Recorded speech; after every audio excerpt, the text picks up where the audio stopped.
First and goal, Bentley gets pressured. And all alone, Debo got it! Touchdown, South Carolina! A one-hand snag by Debo.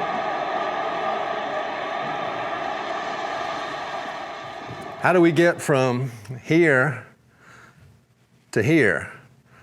Let's take a look after we roll that intro.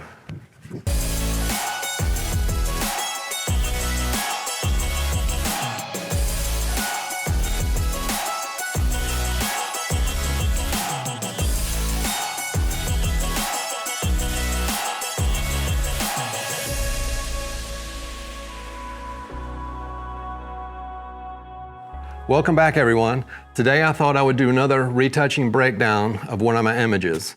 I've done 2 others previously, and I'll link those up here if you're interested in going back and checking those out. I also want to just take a quick minute and thank those of you who have taken the time to subscribe to this channel. When I started making these videos at the beginning of the pandemic shutdown, I really didn't have any expectations.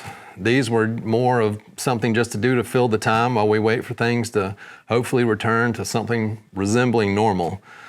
But we passed the 500 subscriber mark over the weekend, and I just think that's pretty cool. So thanks again. There are some hints that things might be picking up a little, but it all seems so fragile at the moment that I'm just trying not to get my hopes up too much. Anyway, the flip side to that is I'm gonna do my best to keep it this. So for those of you who haven't subscribed, I plan on continuing to crank out the content, so hit that button below if you haven't. And to mark the occasion, why don't I give away another print? This time, I might step it up a little and get my friends over at Gamecocks to print one of the metallic prints like I have up on the wall here in the studio.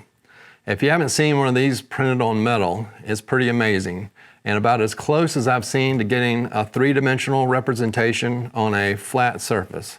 Much more so than a matte finish like this one, or even a glossy print. Now, since those are obviously not free, why don't we shoot for, let's say, 100 likes on this video? And I'll do my best to make it deserving. But yeah, if I can get 100 likes here, I'll get out a print to someone randomly selected in the comments. When you drop your comment, if you want, feel free to let me know what else you would like me to cover in the future. I've got some ideas cooking, but your input is always welcome, and I do read them all. And before you post it, I do plan on some videos focused on lighting when I can safely put that together in here. Also, in your comment, leave your Instagram or Twitter so I can find you. And share this video so we can hopefully make that 100 mark. All right, so let's get to it. I've worked with some talented athletes over the years, and this guy, Debo Samuel, definitely ranks up there. As you can see from the set video, I'll play it again, we had him jumping onto a pad so we could get some airborne styled images. These are always fun to do, and the players usually have a pretty good time jumping and checking out the results on my computer between shots. Speaking of that, I'll also link my tethering video up here as well. And on this end, it also makes for some clean selections to create composite images or graphics. So let's take a look at the build on the computer. All right, so you can see where I started here with this image, with the background here. What I've got is a image of the stadium. It's kind of crazy looking at a full stadium these days with what's going on, but anyway, we're not gonna focus on that. I also, as you can see up here, I have flipped this image. I think I just like the way that it came together as far as composition's sake for what the end result is gonna be. So I flipped it to make it work a little bit better for what I'm doing. Also, Debo, his body is gonna be covering up most of the lettering up here, so you're not gonna notice. So the first step with this look, we were going for something dark in the stadium. You know, we're not trying to create something, you know, super real. What I did here is I just pulled down a curves adjustment, and in that curve I also added some blue into here. Then what I did here is mask in. You can see I brought in some of these lights back. So with this mask, these lights are back in here. Another curve right here to kind of bring it down even further. going super dark with the background here. And that will help bring our player forward. Okay, continuing with the background treatment, I've actually put like some little light specks. They're kind of faint, but you can see that here, just kind of dressing up the background. That could be, I didn't want to go full on camera flashes or something like that. These are kind of cheesy, but this just adds a little bit of atmosphere. This layer here, I'm darkening down the second half of the Gamecocks, so that's not noticeable in our final image. This layer here is a ribbon graphic. So when I go and I'm shooting the stadium at night, especially, I will take extra images of the graphic boards, and so then I can not have to worry about that later in the game. Or either I'll just sit in an area and photograph from certain angles, but usually I'll just kind of watch the ribbon board, see what would look good in a background image. That's always something to think about when you're going to be using a stadium background and have it somewhat in focus. You can just take pictures of ribbon graphics and use those for your composites. In this case, it works a heck of a lot better than a reverse Zaxby's ad. So we got the Gamecocks up there. The turf is the same artificial turf I use for studio shoots. And what I did is I just got down low on the floor, photographed the turf, and then just put a massive motion blur on it. And so it kind of created this surface here that I ended up using for this image and a couple other ones. With the turf, I've adjusted the color here, brought down the saturation, curves, let's see. Brought in the blacks here and then brought down the exposure a little bit. So gives it a little more contrast. This layer, I'm starting to work on the horizon. So you can kind of you can see that gap between the turf and where the fans start. So I'm just darkening in that with these two layers. So basically I just painted black across here and then adjusted the opacity. Right up here, you can kind of see where it gets too dark. If I go, I think I settled on 25% for that layer. All right, these next couple layers are grass. And so I love adding in these types of elements. Kind of just gives the image that extra sense of detail, and it's just something I like to do. It kind of just takes the overall image to the next level.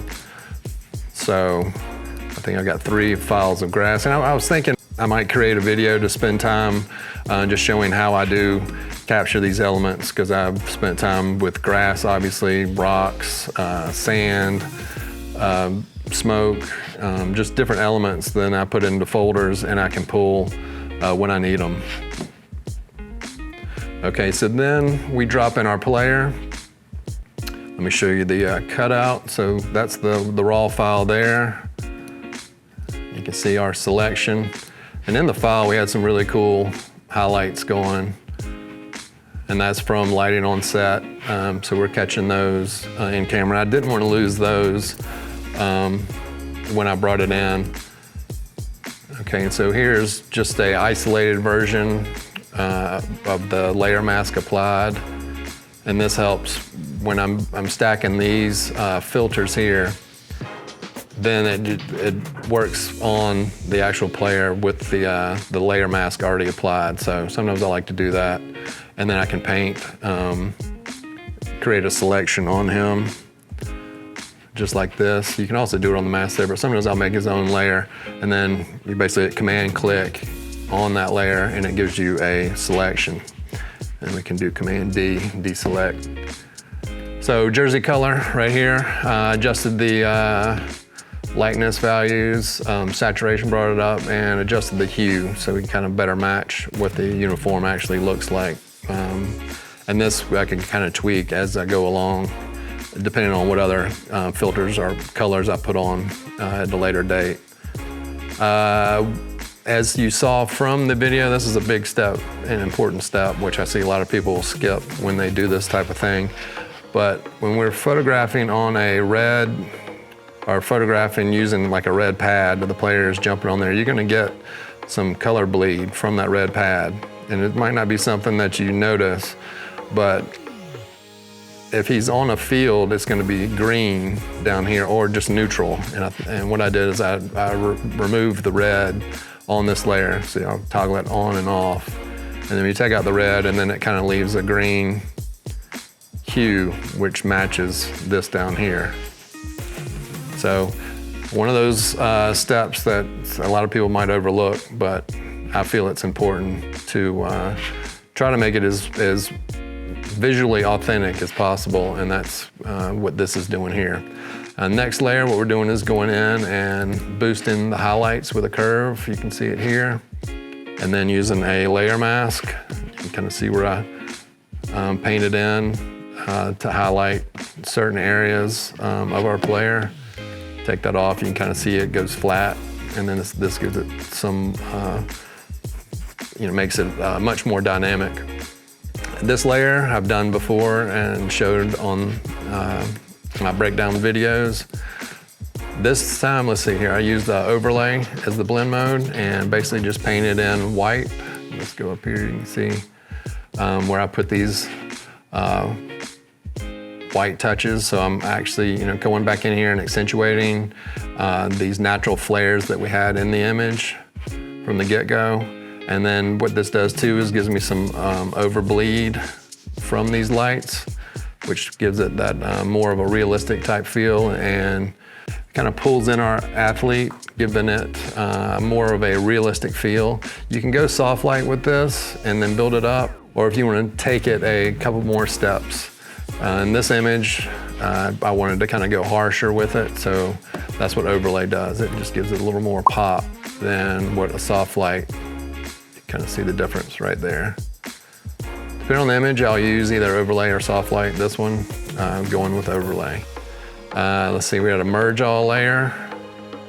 All right, so this layer is a topaz adjust layer. And you can see, I'll zoom in. What I've done is masked in where I wanted the topaz. I'm more of a high pass filter user now, but back when I did this image, I used topaz on it, which I know most people do, you can see, but I always mask it away from the skin tones and use it mainly just for uniforms. Here I use it for these lights to accentuate them, shoes, sock, some of the pads here, the football and gloves, but you can see I pretty much masked most of the skin out. I left some of it around his face to bring in a little more detail. This layer here, I've added a lens flare, slight lens flare. You can see it's just 20%. If I bring it out to 100%, you can see where that takes it, but at 20% is where I had it for this image. See, and I combined everything again here on this layer. I did some color grading using color balance right here. You kind of see the difference. Takes a little bit of that redness out of the image, I would say. So what I did on my color grade, I guess you would call it, is I brought in some cyan and some blue in the shadows, and then brought in some yellow into the highlights.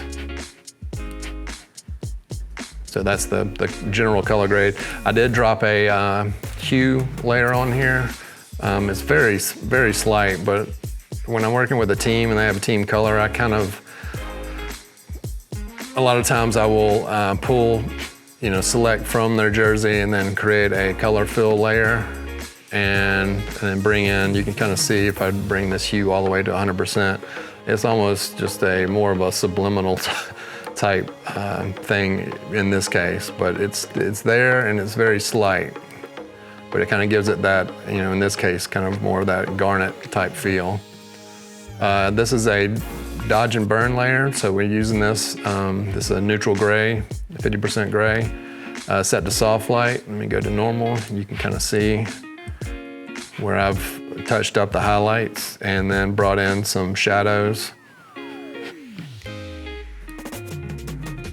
So So you can see that right there. Let me turn it back to soft light. And there you go. So, and I was actually correcting some of the, I think when I used the topaz, it highlighted, put a highlight on the jersey around this one, which I wanted to get rid of. And so I just used that carving layer to get rid of that.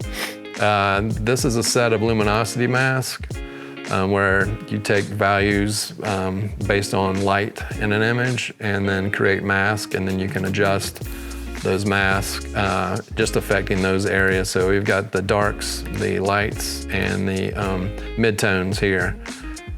If y'all are interested, I can possibly go in and do I mean, that's the whole video in itself, but there's some actions that I use here that isolate these light values, and then I can create these masks and adjust them you know, however I need them to be adjusted. All right, so then jumping ahead, let's zoom back out. This. This is just another curves adjustment where I am bringing in some more highlights right here. I usually do this when I know an image is going to be printed. It helps with printing. Also, it's giving it a little more of a pop. This layer here is where I'm coming in and cleaning up some of these other signs here. You got some other advertisements and just stuff that's generally distracting, even this reflection off of this window here. And so I took those out so we're not getting any distraction in the final image there. So that is, you know, from where I started to where I ended up. Well, that about does it for this video. If you learned something, give it that thumbs up and subscribe for future content. Also hit that bell so you'll know when I upload new content. I hope we can make it to 100 so I can fire one of these out. You can also always find me on social media, i.e. Instagram and Twitter, at QuantsPhoto. Please stay safe and healthy out there, and I hope to be here in the next one.